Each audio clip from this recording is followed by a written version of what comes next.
श्री मिथिलेश जी, आपकी जीवन यात्रा मैंने देखी।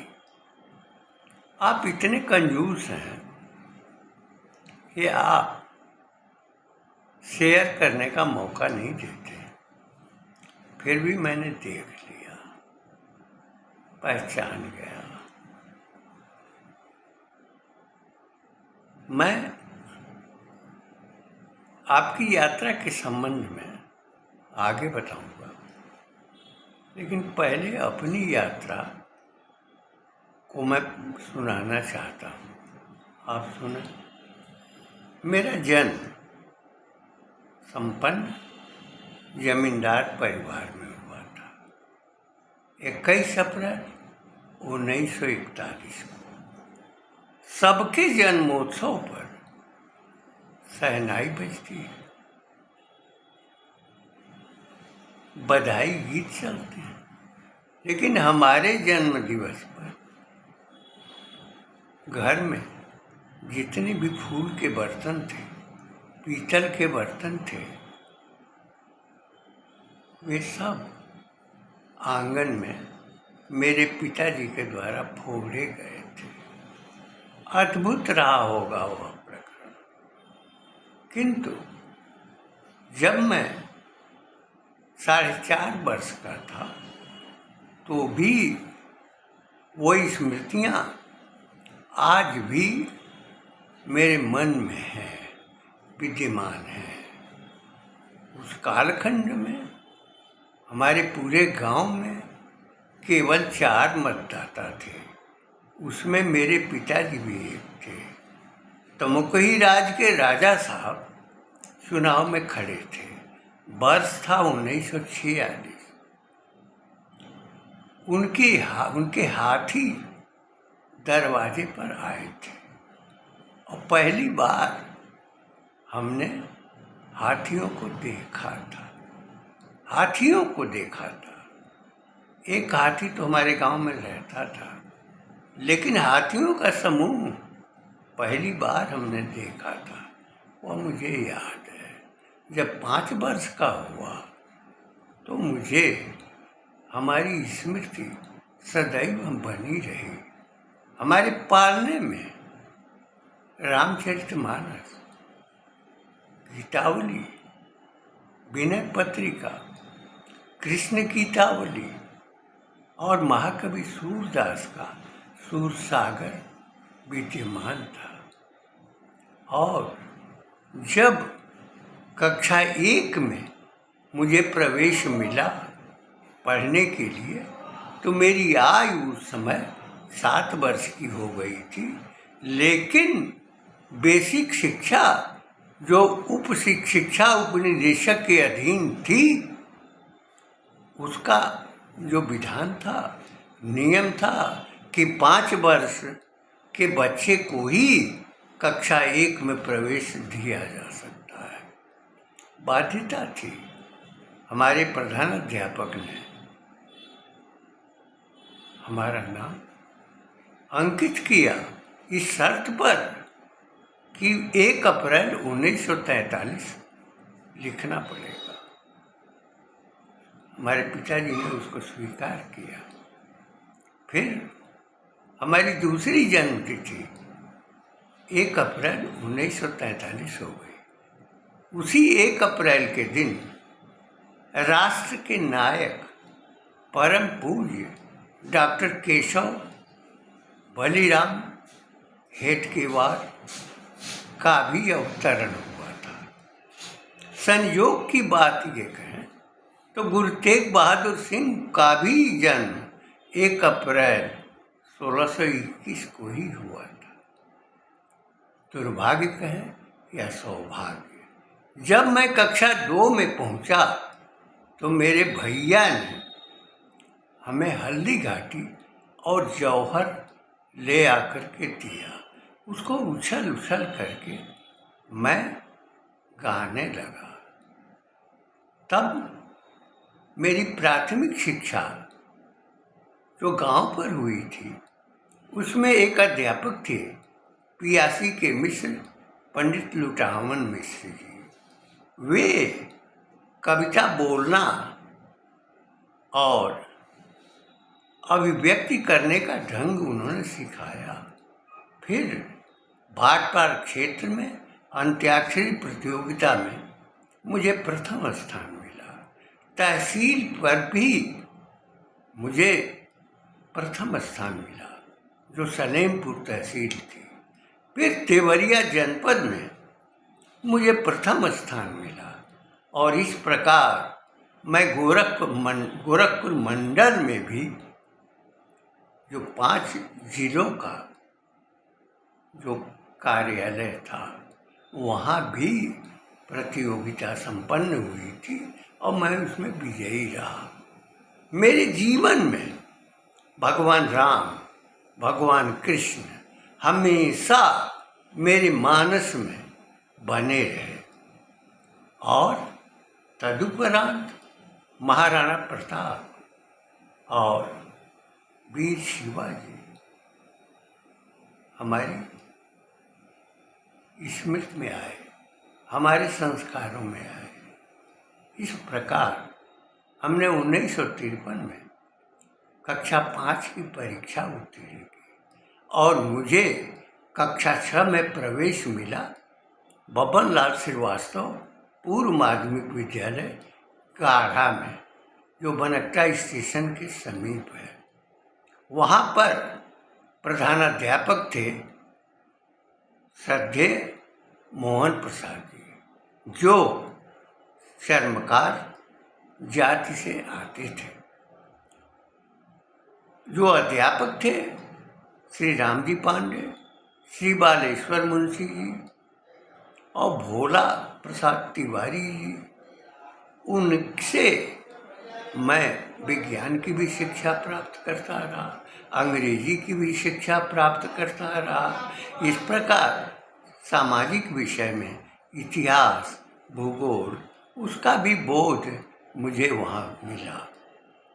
श्री मोहन प्रसाद जी एक अद्भुत व्यक्तित्व थे और हम लोग प्रायः उनका चरण स्पर्श किया करते थे।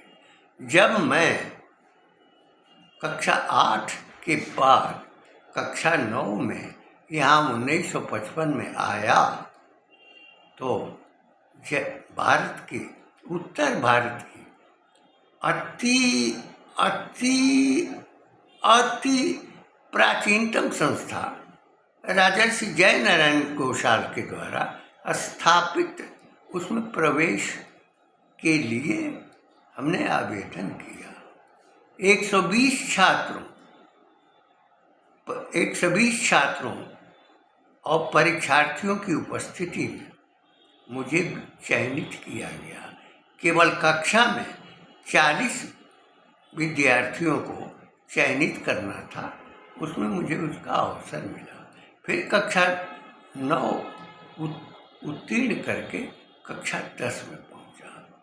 कक्षा 9 में ही भारत उत्तर प्रदेश राज्य के सबसे बड़े राज्य के मुख्यमंत्री डॉक्टर संपूर्णानंद ने हिंदी को पहला प्रांत है जिसने राजभाषा घोषित किया था और हिंदी के साथ संस्कृत को अनिवार्य कर दिया था। गोवधबंदी भी की थी। उससे जवाहरलाल नेहरू जी नाराज उनसे रहा करते थे, उसका दंड भी उन्हें मिला, लेकिन वे सदैव अडिग रहे और जवाहरलाल नेहरू की कभी परवाह नहीं की। निश्चय ही कभी परवाह नहीं की। वे पुरुषोत्तम दास टंडन जी की विचारधारा भावधारा में प्रवाहित व्यक्तित्व थे, इतिहासकार भी थे और वे लेखक विचारक भी थे। उनके निबंध भी थे जो कक्षाओं में पढ़ाए जाते थे। शिक्षा का उद्देश्य हमने पढ़ा है कक्षा में, हमको ज्ञान मिला। जब मैं यहाँ लेक्चरर नियुक्त हुआ पहली बार 1964-65 का वर्ष रहा होगा। तो मैं सबसे पहले मिलने के लिए श्रद्धेय मोहन प्रसाद जी से गया। तब उस समय वे भाटपार में प्रधानाध्यापक थे। जब उन्होंने मुझे देखा तो मेरा नाम पुकारा और फिर कुर्सी पर बैठने के लिए कहा। हमने अपना हाथ उनके चरणों की ओर जैसे ही लगाया तो उन्होंने कहा, पकड़ लिया हाथ मेरा और यह कहा कि तुम हमारा लोक परलोक दोनों बिगाड़ना चाहते हो। हमने पूछा कि उस समय तो हम लोग प्रायः प्रतिदिन आपका चरण स्पर्श किया करते थे, आज क्यों? तो उन्होंने कहा कि अब बाद में तुमको मालूम हो जाएगा। फिर उन्होंने कक्षा में पढ़ाने के लिए मुझे भेजा। हमने पढ़ाया, वे पीछे बैठ गए। इस प्रकार मेरे अध्ययन, मेरे अध्यापन की प्रकृति और प्रवृत्ति को वे देखते रहे। इसी प्रकार से मैं कक्षा 9 फिर कक्षा 10 उत्तीर्ण हुआ।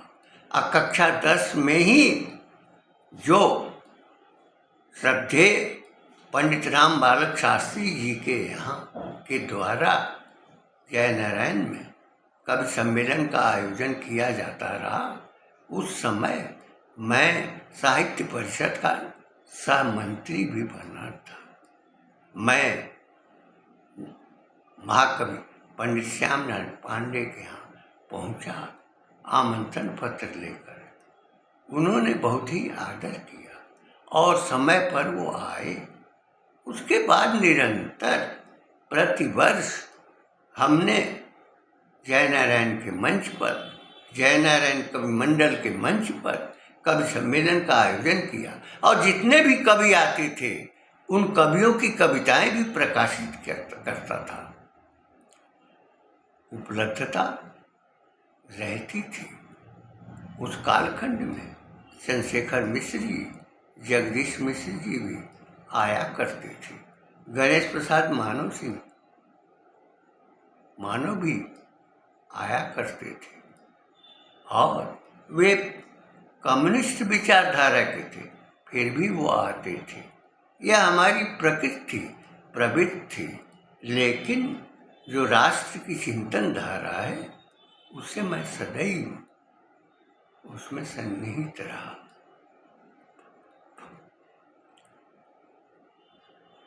जहाँ पर हमने अध्ययन किया वहाँ मैं प्राध्यापक भी हुआ। फिर 1972 से एक तरह से प्रशासनिक कार्य विद्यालय का मैं देखता रहा। प्रधानाचार्य थे, किंतु छात्रों को अनुशासित करने, कक्षाओं में भेजने, अध्यापक को भेजने का भी कार्य करता था। अगर आवश्यकता पड़ी तो अध्यापक को भी मैं थप्पड़ मारता था, दंडित करता था। 1978 में शिक्षक संघ के आंदोलन में गया और पेंशन के लिए हमने आंदोलन भी किया। मुझे पीएसी की लाठियां भी मिली, डंडे भी मिले, चोटें भी आई, लेकिन राज्यपाल को रोका हम लोगों ने और रुके और फिर उसी के ऊपर चढ़ करके उन्होंने अध्यापकों को संबोधित किया, आंदोलन करी। यही स्थिति 1969 में थी। तब मैं जिला न्यायालय में, मेरे साथ 49 लोग थे और शोभनाथ गुप्त की अदालत में 1 वर्ष सादा कारावास और 200 रुपये जुर्माने की सजा हुई।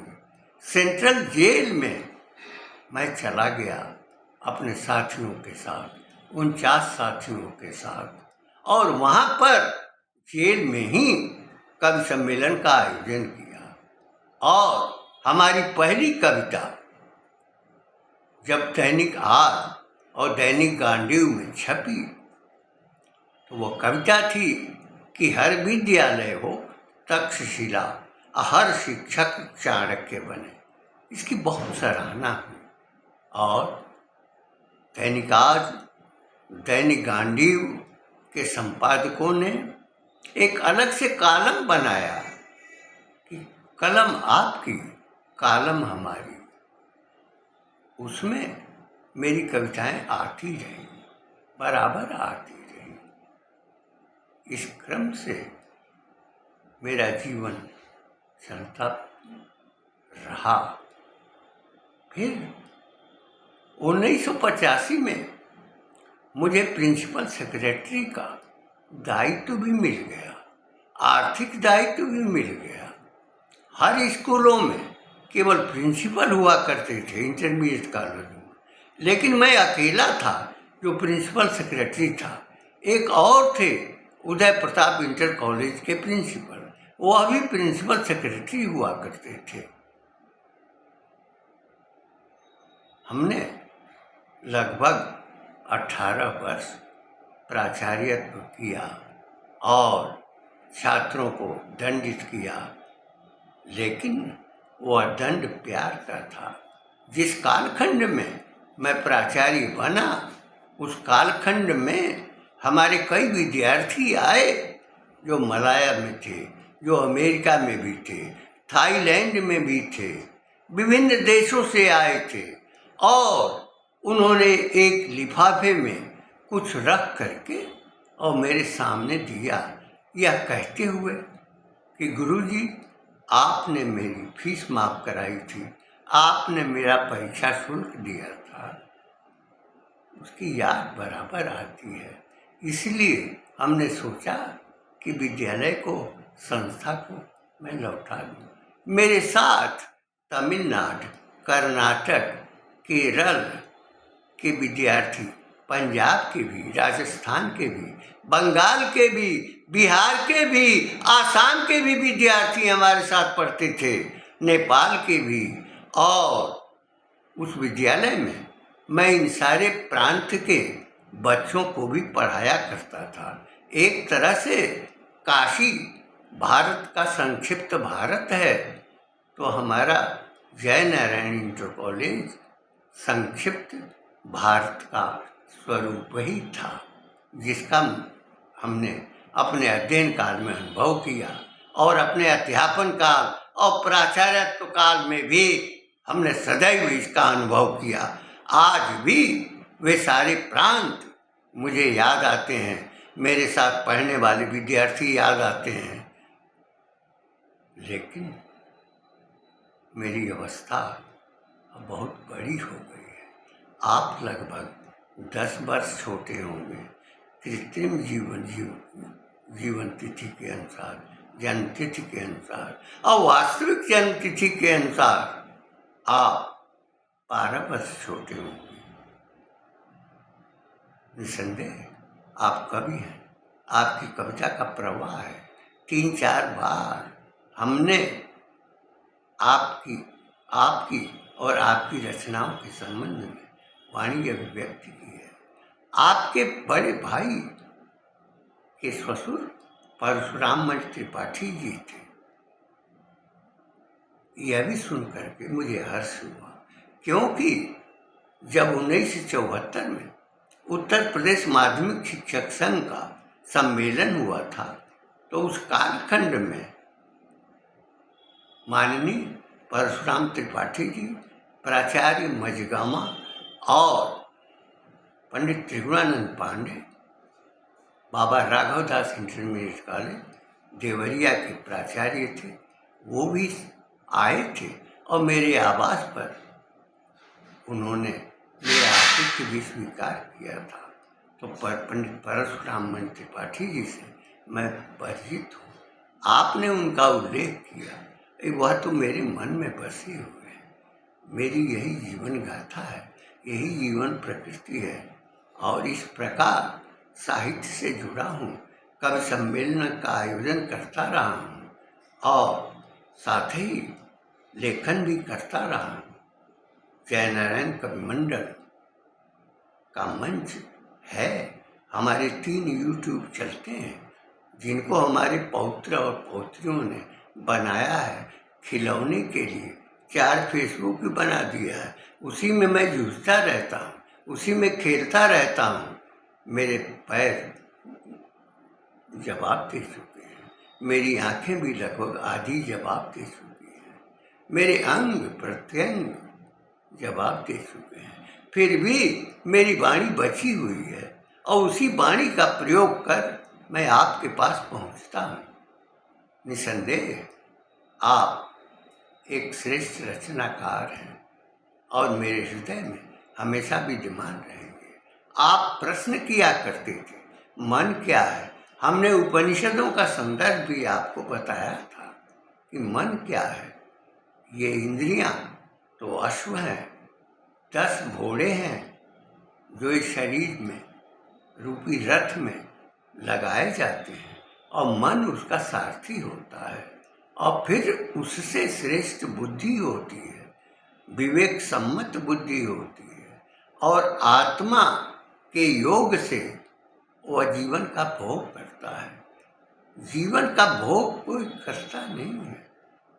कालो न जाता वय में वो जाता, कालो न जाता वय में वो जाता। हम जाते हैं, समय नहीं जाता है, हमारा समय बीतता है, हम जाने को आतुर होते हैं। लगभग 27 वर्षों से मैं रोज जाने की प्रार्थना करता हूँ। सोता हूँ रात को तो सवेरे फिर जगा हुआ पाता हूँ। प्रसाद जी की वह कविता याद आती है कि जगे हम प्रथम, लगे जगाने विश्व, अब विश्व में फैला फिर आलो, व्योम तुम पुंज हुआ सब नष्ट, अखिल संस्कृति हो उठी अशोक, विमल पानी ने भी डाली, कमल को मलकर में सप्री, सप्त स्वर सप्त सिंधु में से निकले, छिड़ा तब मधुर शाम संगीत। एक कवि की बात मैं जरूर बताऊंगा। 4 पंक्तियों की रचना करने वाला महाकवि आज भी बना हुआ है। वे थे महाकवि हृदय राम। 4 पंक्तियां थीं। हनुमान जी को लंका जाना था, जगदम्बा सीता का पता लगाना था, लेकिन वे उठ नहीं रहे थे। जामवंत जी ने उनको उद्दीप्त किया, उनकी स्मृतियां कराई, उनकी शक्ति का बोध कराया और फिर हनुमान जी उछले और समुद्र लांघ गए। जब वापस लंका जला करके आए तो भगवान राम ने एक प्रश्न पूछा, आए हो हन? तो हनुमान जी ने उत्तर दिया, कहो श्री प्रभु राम। भगवान राम ने पूछा, कछु सुधिय सिय की क्षिति माही, कही को नाथ। ये हनुमान जी ने उत्तर दिया। तो भगवान राम ने कहा, तो क्यों न मरी हमसे बिछुड़ाई? इस पर हनुमान जी ने उत्तर दिया कि प्राण बसै पद पंकज में, जम आवत है पर पावत नहीं। फिर से आप इसको सुन लें। आए होहन कहो श्री प्रभु राम, कछु सुधिय सिय की क्षिति माही, जीवत है कही बेई को नाथ, तो क्यों न मरी हमसे बिछुड़ाही। अब प्राण बसै पद पंकज में, जम आवत है पर पावत नहीं। इसी प्रकार मेरी जिंदगी मिथिलेश जी बीत रही है और 85 की अवस्था में मैं आपके सामने बोल रहा हूँ। आप तो 1972 में पढ़ रहे थे मझगावा में और 19 वर्ष आयु थी। बड़े अच्छे थे, अच्छे लगते हैं। आपका चित्र भी बड़ा अच्छा लगा, आपकी कविता भी हमको बहुत अच्छी लगती है। अब मोतीलाल उपाध्याय बीए ने, आदरणीय मोतीलाल उपाध्याय बीए ने आपकी रचना की प्रशंसा की थी। यह स्मरण मुझे था और प्रत्यक्ष रूप में पुनः आपसे मिला। आप में आगार है, निसंदेह आप साहित्यकार हैं और इसी प्रकार अनवरत आप अपनी रचना में तल्लीन रहें और संचरण बराबर करते रहें। आपको आशीष है। मेरी जीवन गाथा की आपके साथ आपने सुन लिया होगा कि मैं क्या था और क्या हूँ। आज वह परिस्थिति है। वही जयनारायण घोष, राजर्षि जयनारायण घोष, जिनकी संस्था में मैं प्राध्यापक और प्राचार्य भी रहा, प्रिंसिपल सेक्रेटरी भी रहा और सब कुछ हमने उनके चरणों में अर्पित की। वे तांत्रिक गुरुधाम मंदिर के भी निर्माता थे और जिस भूमि पर वह विद्यालय है वह नाटौर की रानी भवानी के नाम की भूमि है। वो भी पवित्र थी, माँ थी। अन्नपूर्णा मंदिर जो होलकर जी के द्वारा बनाया गया था, उसी के बगल में अन्नपूर्णा मंदिर का उन्होंने निर्माण कराया और दुर्गा कुंड में दुर्गा मंदिर और दुर्गा कुंड का भी निर्माण लोक माता रानी भवानी ने किया था और तांत्रिक पीठ तारापीठ का भी निर्माण उन्होंने ही किया था और काशी के लोगों को जल पीने के लिए 108 कूपों का निर्माण भी किया था। राजर्षि जयनारायण घोषाल के पुत्र को आदेशित करने पर कोढ़ियों कुष्ठ रोगियों के लिए 10 बीघे जमीन में एक स्लम बनाया गया था जो काली शंकर गौशाला स्लम है। वर्तमान में उत्तर प्रदेश सरकार और फिर भारत सरकार के अधीन वहाँ पर कुछ और भी क्रियाकलाप हैं जो साहित्यिक विधाएँ रहती हैं, किंतु राजा काली शंकर घोषाल का नाम नहीं है, न राजर्षि जयनारायण घोषाल का नाम है। इसकी मांग मैं कर रहा हूँ। मुझे विश्वास है कि आप इससे सहमत होंगे। मैं क्या था, मैं क्या हूँ और मैं कैसे जीवन जी रहा हूँ। बड़ी कठिनाई है, बहुत परेशानी है, उसको मैं बिता रहा हूँ। बच्चों का सहारा है, पौत्रों का पौत्रियों का योगदान है, उनके बीच में मचलता रहता हूँ, उनको छूना चाहता हूँ। आप भी निसंदेह एक रचनाकार हैं, साहित्यकार हैं। मैं आपका अभिनंदन करता हूँ क्योंकि यही कार्यवृत्त हमने किया था। जो जयनारायण कवि मंडल है उसकी भी स्थापना 1860 ईस्वी में हुई थी, जो उस काल के अध्यापक श्री शर्मा जी के द्वारा स्थापित हुआ था। वह कार्यक्रम, वह कवि मंडल आज भी वर्तमान स्थिति में आपके सामने प्रस्तुत होता रहता है। निसंदेह आप स्वीकार करते हैं, आप उस ग्रुप के अस्थायी सदस्य हैं और आपकी रचनाएं आती रहती हैं और मैं उसे शेयर करता हूँ। कभी आपकी कंजूसी हो जाती है तो शेयर नहीं करता हूँ, लेकिन स्मृति में रखता हूँ तो स्मृतियाँ भी तो ध्वस्त होती हैं, किंतु कुछ देर के बाद पुनः वापस आती है, दरवाज़ा खटखटाती है, फिर जो है मेरे मस्तिष्क में वो छा जाती है। आज भी बहुत सारा अंबार है।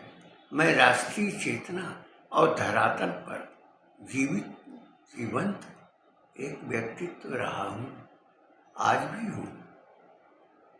इन शब्दों के साथ मैं अपनी वाणी को विराम देते हुए यह कहना चाहता हूँ कि आप सदैव ईश्वर की कृपा से हमेशा आपकी विद्यमानता बनी रहे, आपकी साहित्यिक रचनाएं प्रकाश देती रहें, आर्ष पार्श्व में लोगों को प्रेरित करती रहें, जिस प्रकार से कवियों और महाकवियों ने हमेशा प्रेरित किया है। महाकवि जगनीक, महाकवि चंद्रवरदाई, जिन्होंने वाणी दी है और उत्साह दिया है।